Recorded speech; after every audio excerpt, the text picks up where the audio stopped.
Our next speaker is someone who could tell you firsthand about geoengineering. Her name is Kristen Megan, and it's taken her a lot of guts to come here and speak what she has to say, so give her a big hand. This presentation has been brought to you by Gigi Bowman for State Senate and Oath Keepers. All right, first off, I just want to, I know everyone else has said it, but I really appreciate everybody that has come out here today. It's not just showing up and supporting an event, it's actually listening to those of us who are here to share a message. So, as it was presented to you, I'm here to speak to you about geoengineering. First thing I want to ask you is, who doesn't believe it exists? Anybody here on the fence? Okay. Well, hopefully when you leave here today, you don't just believe it.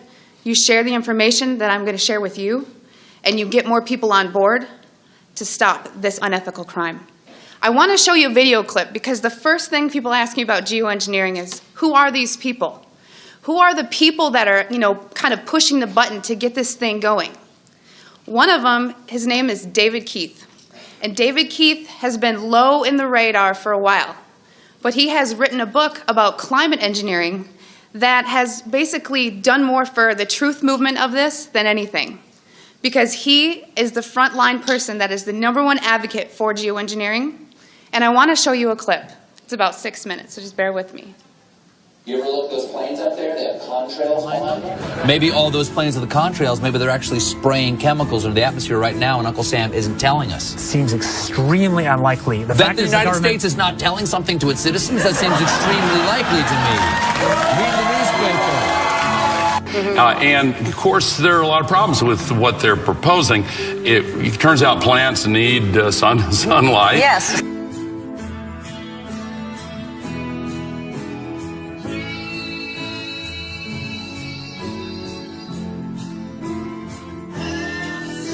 Have you gotten some grief for suggesting this? Sure. I mean, this is like writing a book that's the case for leprosy. Well, first of all, let me ask you this question, because there's a rumor, I don't know if this is true or not, that some scientists are trying to figure out a way to block the sun to try to slow down global warming.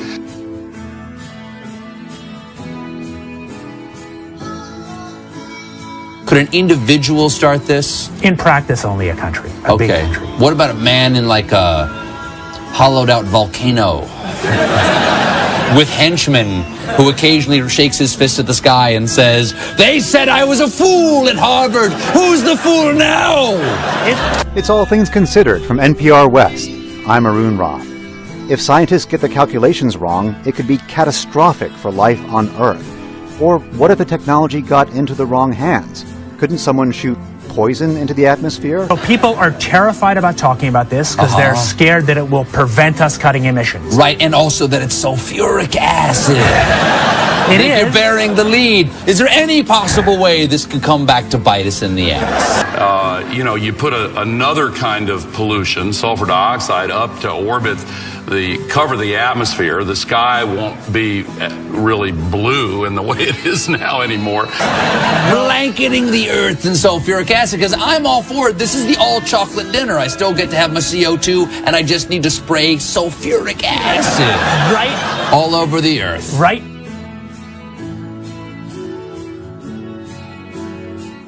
But we put 50 million tons of sulfuric acid in the air now as pollution, and it kills 1 million people a year worldwide. Okay, and that's good or bad? It's terrible. But it'll be better if we put more in. So if it kills 1 million people and we're only doing 1% more, we're just killing 10,000 more people. You can do math. So killing people is not the objective here. Killing people, not the objective. I just wanted to be clear.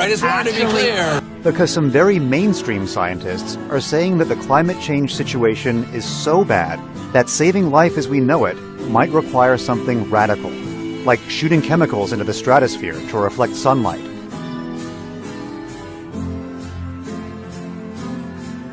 This is the kind of stuff I wake up sweating about. Exactly. Well, it's your goddamn idea. No, it actually turns out to be an old idea. This was known since President Johnson, and the scientific community mostly decided not to talk about it. What happens to the sulfuric acid after it's sprayed? Does it just stay up there? No, it rains down. Okay. But as I said, it rains down. Okay. It's a tiny addition. Okay. And you'd put, say, 20,000 tons of sulfuric acid into the stratosphere every year, and each year you have to put a little more, and this doesn't, in the long run, mean that you can forget about cutting emissions. We will need to rein in emissions. We'll get to it eventually, yeah. But it does. In the meantime, we're shrouding the Earth in sulfuric acid. So it is that you could actually spray sulfuric acid in the stratosphere 20 kilometers over our head and use that to stop the planet warming up in a kind of ugly tech fix. You could spray something into the atmosphere to change. Spray pollution into the atmosphere to stop it warming. So in the end, pollution saved them all. We owe pollution. We owe acid rain an apology, is what you're saying. It would be a totally imperfect technical fix. Okay. It would have risks. It wouldn't get us out of the long-run need to stop polluting, but it might actually save people and be useful. The sky won't be really blue in the way it is now anymore. The chemtrails are being used in conjunction with HAARP. By spraying metal oxides into the air above enemy skies, then directing ELF waves from HAARP to heat those metal oxides, the temperature of the sky is raised to more than 100 degrees Fahrenheit, preventing the accumulation of water vapor that would otherwise form clouds and produce rainfall. So I wanted you to see that video because I wanted you to have a face for somebody who's actually out there violating the ethics of their job to promote geoengineering. I'm going to talk about geoengineering, but I want to share a story with you. Every time I'm asked to speak, I public speak for a living. I'll go into that, but I don't get nervous to speak to you. What I get nervous about is not getting emotional telling you my story. Because in 2002, shortly after 9/11, like a lot of military veterans, I raised my right hand and I took an oath to the Constitution to hopefully do something meaningful with my life. 19 years old, unsure what I wanted to do. So I enlisted in the U.S. Air Force. My job in the U.S. Air Force was working in bioenvironmental engineering. So what bioenvironmental engineering is in the Air Force is equivalent to that of the OSHA and the EPA, if you're familiar with that. So we were an embedded liaison to make sure that we were tracking all of the aspects and impacts of the military, meaning what is the military doing and how is it impacting the environment, because we were accountable for that. Being government, we did not get any special treatment. We just couldn't be fined being another federal agency. EPA can, but not OSHA. So from the health side, it was knowing what you do in the Air Force. What does your job entail that is hazardous to your health? And I'm going to give you an example. Let's say that you were an aircraft painter. You were a mechanic. My job would go out to make sure I knew everything that you did, what you were exposed to, and how to mitigate and engineer out those hazards. Because we needed to, one, it's your legal right to be working in a safe and healthful work environment.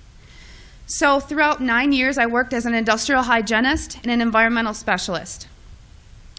There's two bases I was at that are called air logistics centers. What does that mean? It's not like a fighter wing, it's not really fun and amazing. What they did is they took aircraft that around every 10 to 15 years, they were required to be dismantled down to the last screw. So that meant every single industrial process you can think about, checking the metal integrity, making sure everything's good to go, or sometimes overhauling equipment. Part of my job in tracking the health hazards was to look at any time someone wanted to buy a chemical, any type of chemical. It was ordered through a system, and in that system, I had to go in there and say, the country we're in, we're not allowed to use this. We need to substitute it out with something a little less hazardous, while also maintaining the integrity for a technical order, meaning for that process, it says you must use, xylene or toluene to do this process. Well, I have to kind of fast forward. I want to say around 2006, I started kind of opening my eyes to how the military wasn't really what I thought it was. And people approached me knowing what I did for a living and said, have you ever heard of chemtrails? Well, I hadn't. And that sparked my interest. So I went online and I looked at chemtrails. I saw a lot of, debunking, a lot of sites that were just kind of calling it a conspiracy theory. And I thought, well, geez, this is what I do for a living. Preventive health, making sure that people are not getting sick, especially in the workplace, and by things that we're doing that can affect, human health and the environment. To summarize it, in an attempt to debunk this conspiracy theory as I thought it was, I didn't debunk it. It literally changed my life. Like I said, this is hard for me because it's not easy standing here and telling my story. One day I was going through that computer system, which if you want to look it up, it's called an Air Force Form 3952. It is the approval of hazardous materials. I was finding tons and tons of large quantities of aluminum, barium, strontium in the forms of oxides and sulfates. And of course I knew that there's industrial processes you may not have heard of, but it's bead blasting, pneumatic sanding, shot peening. There is certain medias that's similar to that is used. However, I had already accounted for that. I would sit and look at this computer system and say, this shop wants to order this paint. I'm going to tie it to a task. We had to know what was being used, why it was being used, tracking it cradle to grave on how we were going to dispose of it to be compliant with OSHA and the EPA. One of the legal requirements in approving these is looking at what used to be called a material safety data sheet. On that sheet, it's going to list the manufacturer. It's going to list some maybe acquired personal protective equipment that needs to be used or some ways to mitigate the exposures. These electronic MSDSs did not have a manufacturer name. They were very vague. They almost looked to me like somebody had made it and scanned it into the system. So I asked the question, what is this being used for? I never got an answer, so I didn't approve it. And it sat there. And then the heat came down. Why aren't you? Are you behind on your 3952s? Only a select few of us did that. So I started asking questions. And at that point, my demonization began. You know, I made my rank. I was decorated. I was a non-commissioned officer of the quarter. I won lots of awards. I had no reason for anyone to attempt to demonize me. So then I get moved over to the other Air Logistics Center. There's only 2 in the Air Force, which is in Warner Robins, Georgia. This kind of carried with me. And I thought, you know what? Should I revisit this? Is it worth it? Did I hit something? Maybe it's need to know. I started finding the same things at Robins Air Force Base. I was now doing some more investigation work. Part of what I did was to use a high volume air sampler to air sample up to, I'd say, a football field in about 10 minutes. I also conducted soil sampling because I thought, you know, if this is real and they are spraying this, it's going to get to the ground. So I conducted air sampling, I conducted soil sampling, and I was getting high levels of these contaminants. When I started asking the question again under a new commander, I never in my life thought I would have somebody look me in the face and tell me, I am questioning you. Is there something wrong with you? You've been looking really depressed lately. You know I can put you under mental evaluation for up to 120 days. Who would take care of your daughter? Because I was divorced at the time. As soon as I heard that, I knew. It validated everything I ever thought. And I thought, I've spent 9 years of my life trying to protect human health, and here we are violating law after law after law. Just sitting here, instead of protecting the people, we are poisoning the people. And I've never got up so much courage from that fear of being thrown in a cage, because when you're in the military, folks, you're a number. You are a number, and every aspect of your life is controlled. I was so lucky that my enlistment was coming up and I was supposed to re-enlist. I ran and did not look back, and I have been blowing the whistle and shouting ever since. And I left October 27th, 2010.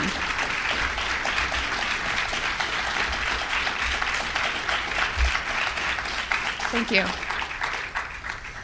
It didn't just end there, though. You got to remember, there's a whole career field of people that work in bioenvironmental engineering. A lot of those people were told, do not talk to me. Do not talk to her. Do not email her. They were given no contact orders. Because my biggest thing was, if I'm just so, dishonest, don't you think somebody would come out and say, she was never in the military or something negative to discredit me? They've ignored me, but they've tried to silence me. Every time I fly, I am pulled into a secret room. I literally am tagged in the system for the TSA. It is difficult. As an industrial hygienist, I do very well for myself, but it has been so difficult after leaving the federal government to maintain employment. Nowadays, everyone runs background checks on you, and the first thing they look at is, wow, here's a whistleblower. And you ask yourself, if this is true and we are spraying the people, where are the pilots? Where are the people? I don't know if you pay attention, but look at Snowden. Look at Manning.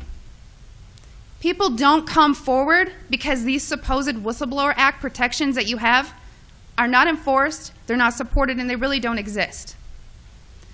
Well, what I want you to take from this is to understand that I am being completely honest with you, and that geoengineering is occurring, it's been occurring, it is not new, and your tax dollars are funding this.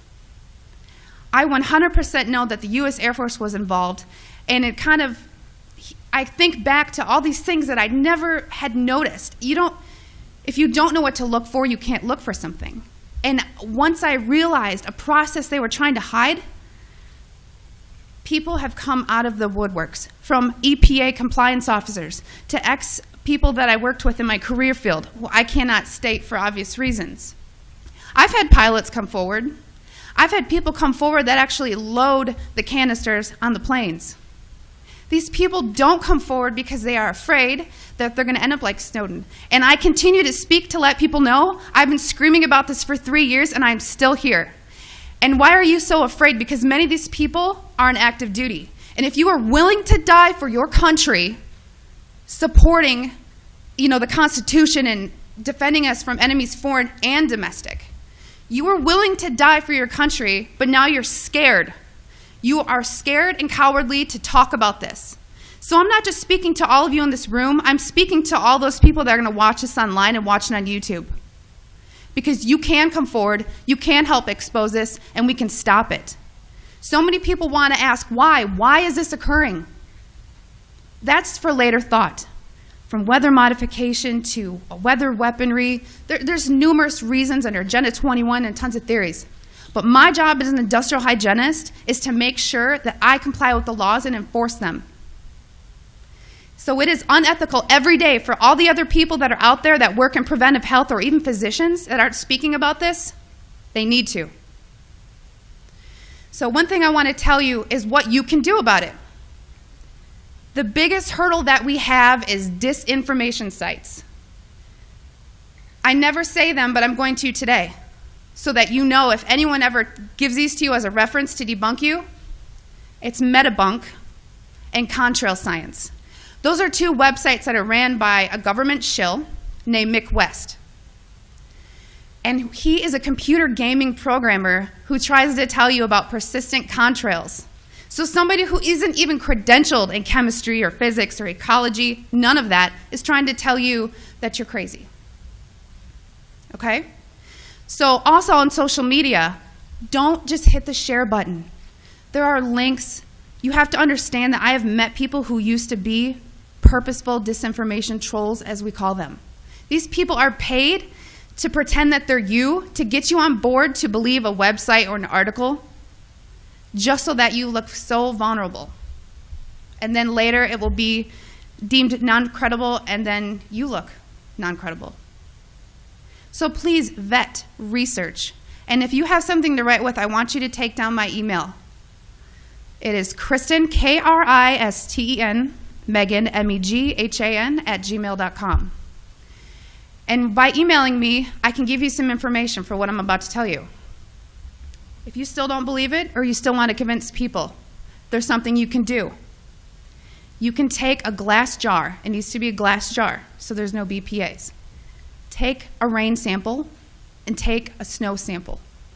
I tried to disencourage the soil sampling because everyone's background of where you live is different. Because a lot of the materials that are used in geoengineering are natural occurring in Earth, just not in the industrialized form that they are used. So if you take these rain samples and you take the snow samples, email me, because I cannot publicly tell you where to send them, because we've actually been blackballed by labs who refuse to run our samples.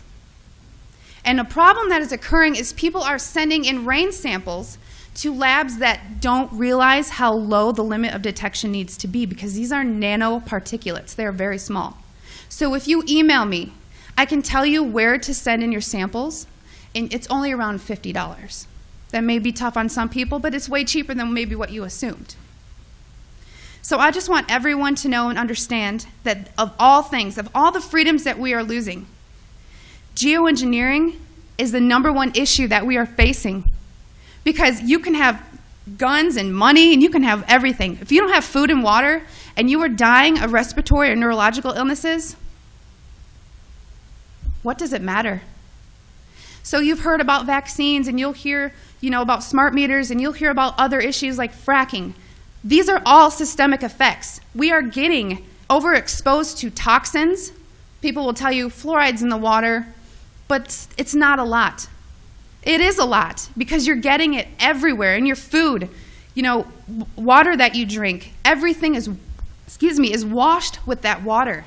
And you're getting your vaccines. All this, it's a coupled systemic effect, and our bodies cannot metabolize these toxins.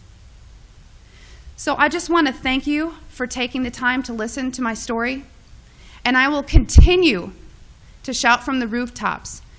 I don't care how many jobs I lose. I don't care how many friends or family I lose, because I took an oath. And in 9 years, I was not able to honor that oath, but I am today.